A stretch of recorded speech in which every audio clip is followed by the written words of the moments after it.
everyone, it's Laura, and today I'm going to try a new series on my channel. Basically, at the end of last year, I went through and I made a video with every book that I have on my physical TBR. Now, at the time I had 136 books physically. Since then I've been reading some. Unfortunately, I did buy 2 more, but I will leave the number of current physical books according to Goodreads because I have kept that up to date. I will leave that here.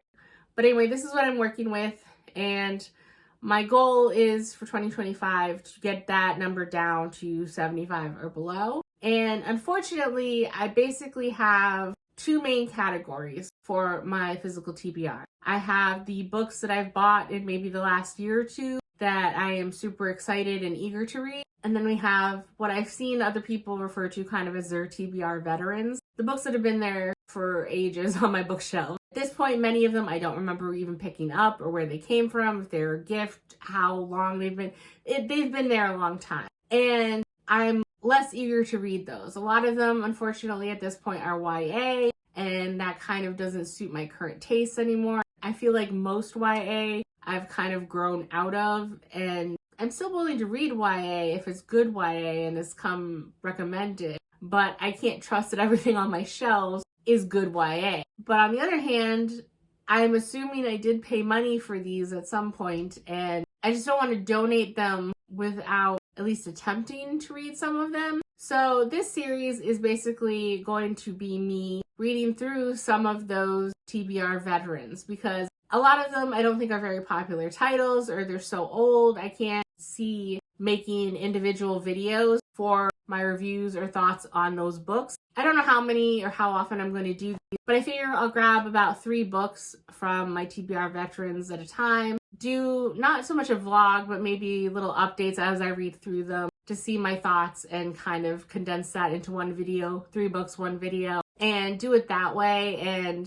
that might be easier. So I'm going to give it a shot. Becca in the books Shelf It or Scrap It is wonderful, but I just can't leave it up to chance like that. I admire her for her willingness to just choose at random and then read that book. I can't do that. I have to be more in the mood for certain things. I'm just super picky like that. I can fall into a reading slump very easily, so unfortunately that won't work for me. But I've seen other people do similar things about reading down their TBR takedown or TBR tackle, all these different things. And so this is along the same veins, and I enjoy watching those videos. So even though these books might not be that popular, maybe someone else would enjoy seeing me do something similar on my channel. So anyway, that was a very long explanation. I apologize. But the first books that I chose for this first video, instead of 3, it's actually 4, but it will make sense when we get to that. And I will freely admit that I chose these books without knowing much of anything about them individually. It was more just a vibes thing. So I will talk more about what they're about once I actually get into reading them. The first is The Charlemagne Pursuit by Steve Berry. And this was definitely from the time when I was in my Dan Brown era. And I don't really have anything against these books, but these are almost kind of like the junk food of my reading, where they're fun, enjoyable reads at the time, and, you know, kind of the whodunit, thriller, solve a mystery thing while weaving in some real world historical facts. I find it interesting at the time, but they're never books that I really have a desire to reread. So I figure it's a big enough book, I'll read it and then I'll pass it along. I'm sure this will be a popular book in a little free library somewhere, but that way I will have read it and then I can get it off my shelves and donate it, because I enjoy these books, but I have no real desire to hold on to them. Then the next books are 2,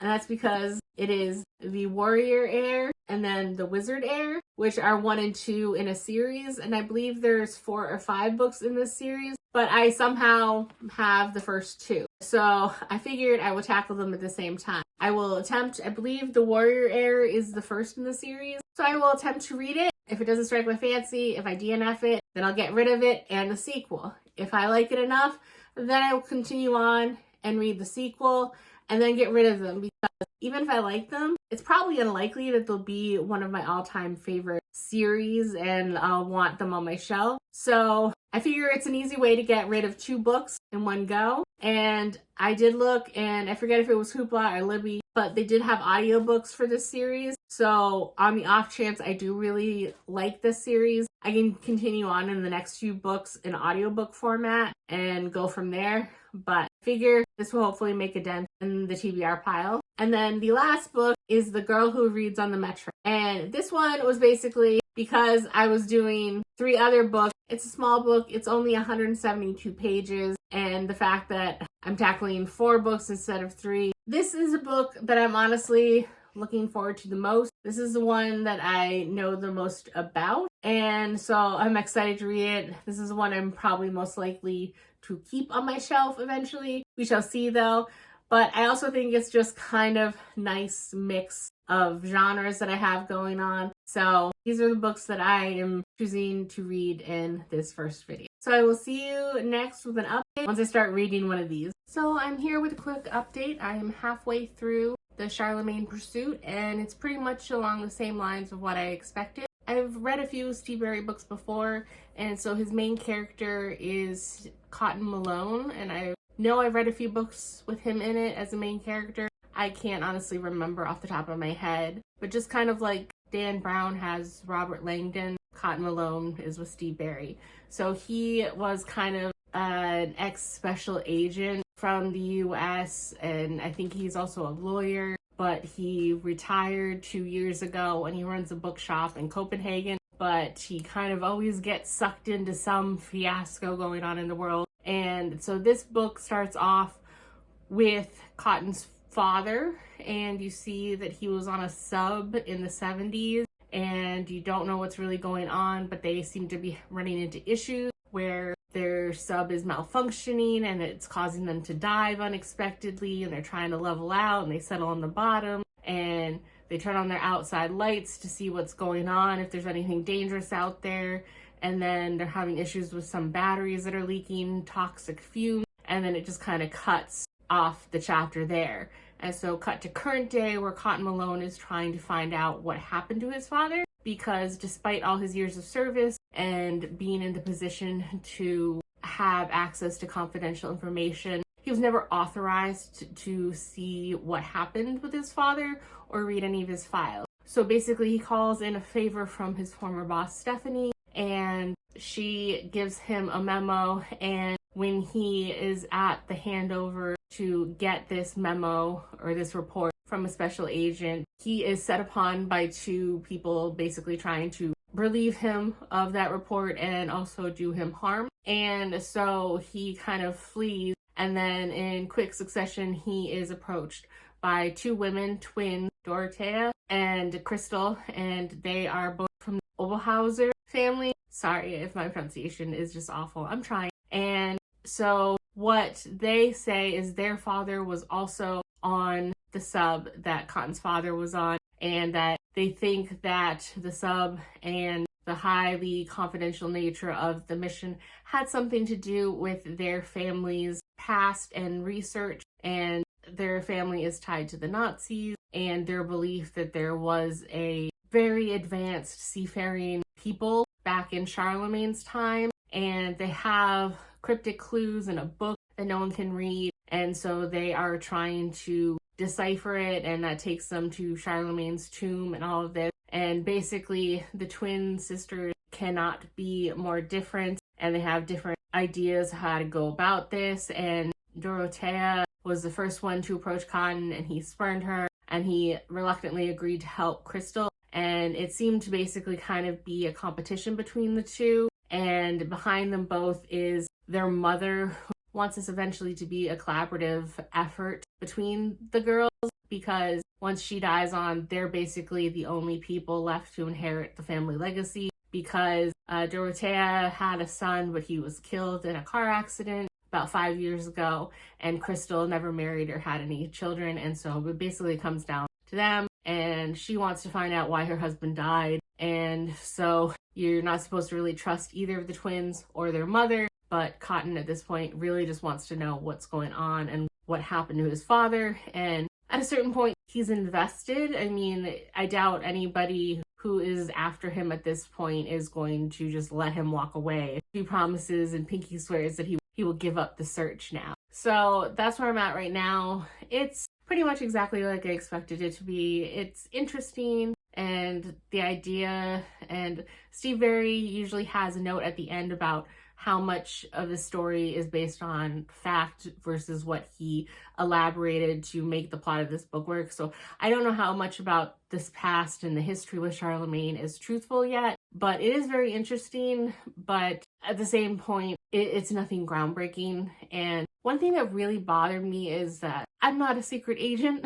I never had any covert ops training or anything like that. But it really bothered me that Cotton Malone is supposed to be this legendary agent. And for the first part of this book, he has a rental car and there's a tracker on it. And granted, when he first flees, he didn't have a second to check it. But you want me to believe that for a day or two, he never finds a moment to pull over and check for a tracker? That just seems very illogical to me, and it might be nitpicking, but that just bugged me. So right now, it's all right.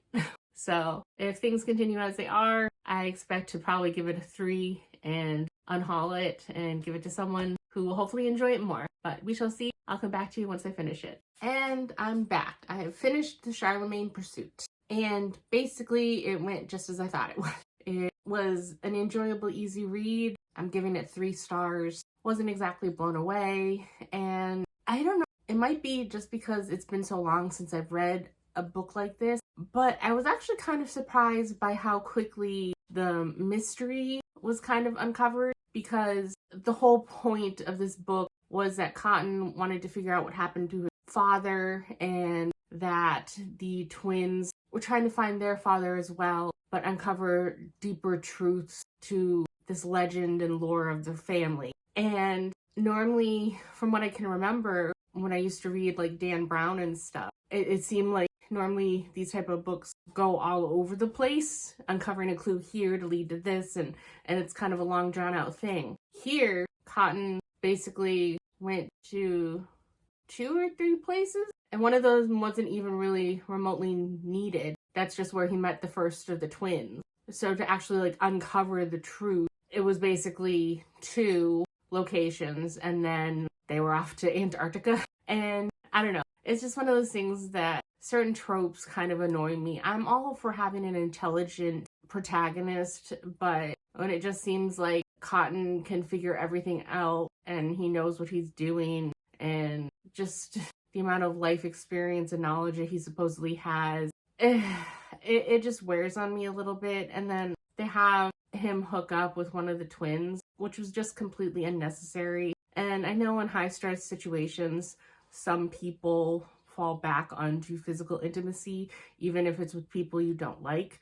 But it just, I don't know, he didn't trust either of the twins, and he was highly suspicious of them both and the whole family. And he wanted to only team up with them to discover what happened to his father. And so the fact that he was willing to sleep with one of them, which is done completely off page, it's a fade to dark thing, so it's not like you see it happen, but it just, I don't understand the point of it in the story. So anyway, 3 stars. It was all right. I will definitely be unhauling this. I will gladly use the space on my bookshelves for something else. I also have read The Girl Who Reads on the Metro. Now, this was a disappointment because of the books that I first selected for this challenge, I had the most hopes for this one and expected maybe to want to keep this one, because the description of the book says, Juliet leads a perfectly ordinary life in Paris, working an office job and dating a string of not quite right men. The only bright spots in her days are her metro rides across the city when she dreams up stories about strangers sitting across from her reading books. The old lady, the math student, the amateur ornithologist, the girl who always cries at page 247.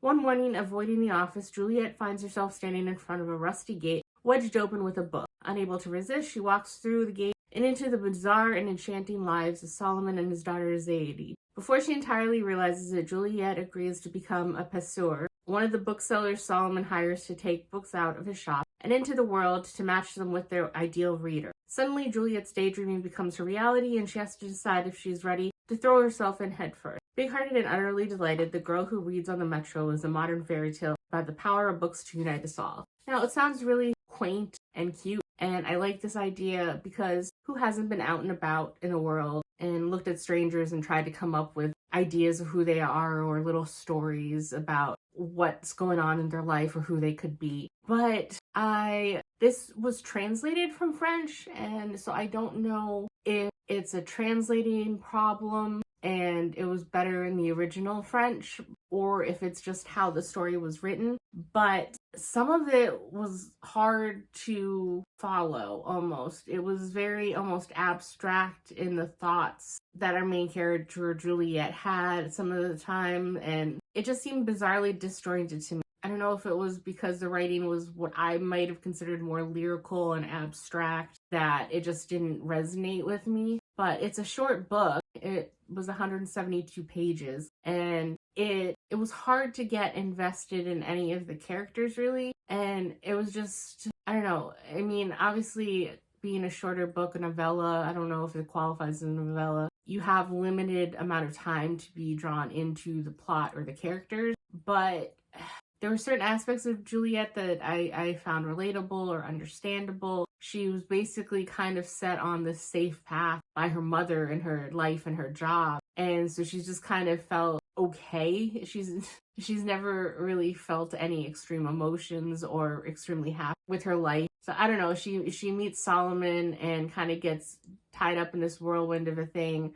And it just seems like she bonded with him and his daughter too quickly. And then there's another character, the green-hatted man, that she like bonds with him very fast. It all seems to happen so fast, and it just seemed bizarre to me. And so sadly, I'm giving this 3 stars and also unhauling this one. So now I just have to finish the Warrior Heir and figure out whether or not I want to continue on the Wizard Heir or not. I'm only about 45 pages in, so I will come back more with an update on that once I get halfway through. All right, and I am back sooner than I expected. So I am currently halfway through the Warrior Heir, and I have made the decision to DNF this.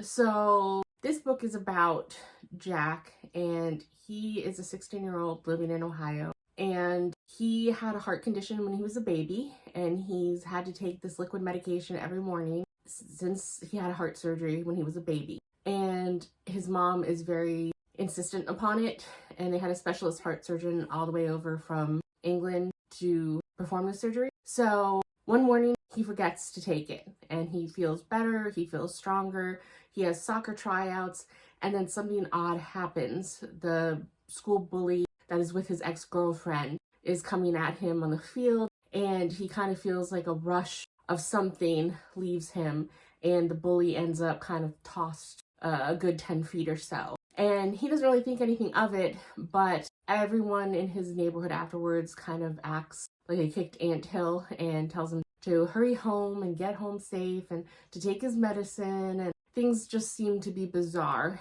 And then he finds out basically from his aunt Linda that there's this other world where in Europe, I'm not sure if it's specifically the UK or just Europe in general, there was this kind of other race of people called the Weir, and they have different specialities. I believe there were 5 different specialties. There are the warriors, wizards, soothsayers, enchanters, and a sorcerer. So those are the 5 different types. And unfortunately, the wizards are the ones in charge of all the other different types of Weir. And they basically have different sects and have been at war. And as part of that war, to maintain any semblance of an unstable peace, they have created the game where each sect of people has a warrior that they choose, and the warriors face one another, and whoever comes out victorious is declared the winner, and the loser loses by their death. So it's a battle to the death between warriors. And so some of these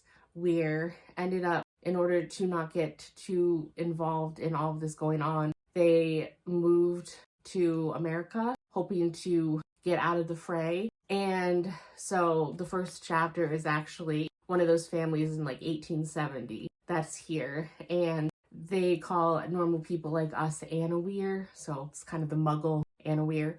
And so unfortunately, those people in America who have moved here have intermingled and intermarried with Annaware, and so the Europeans kind of look down on them. So it's a very Harry Potter-esque with like the half-blood things and everything like that, because they look down on the fact that their blood is kind of diluted and not everyone in family lines is going to be one of the 5 specialties anymore. But anyway, so it turns out that Jack, he was supposed to be a wizard, but because of his heart issues, he was born without a stone. That's his heart issues. And they all have a stone in their chest. And the doctor who performed surgery on him, she is a wizard, and she wanted to help her own group by getting more warriors. So instead of implanting a wizard stone into him, she implanted a warrior stone. And so they don't know if anyone could transplant stones and the person can survive. They don't know if you can rightly implant an incorrect stone and if that will work. So Jack is basically one big experiment that no one knows is what's going to happen. And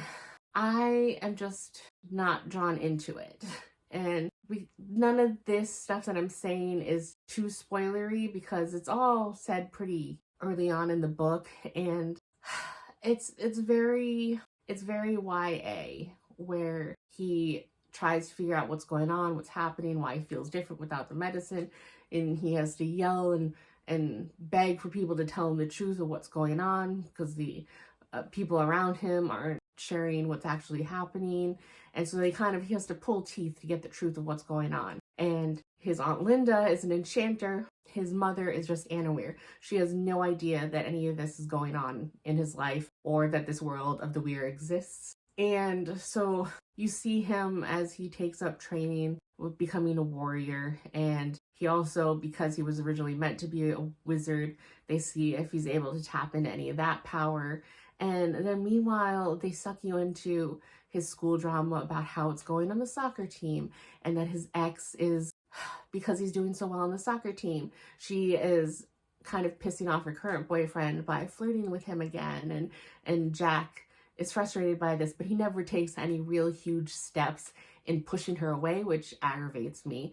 And then he has this thing for this other girl, Ellen, in his class, but they can't find time really to connect or anything because of his new responsibilities and training. And it's just, I'm so sick of high school drama. And if I want to see a character in high school, I'd watch some sort of anime probably, or maybe a different story. I don't know. It's just, I tried so hard to get into this book and I don't care. I don't. And I believe this book series is 5 books.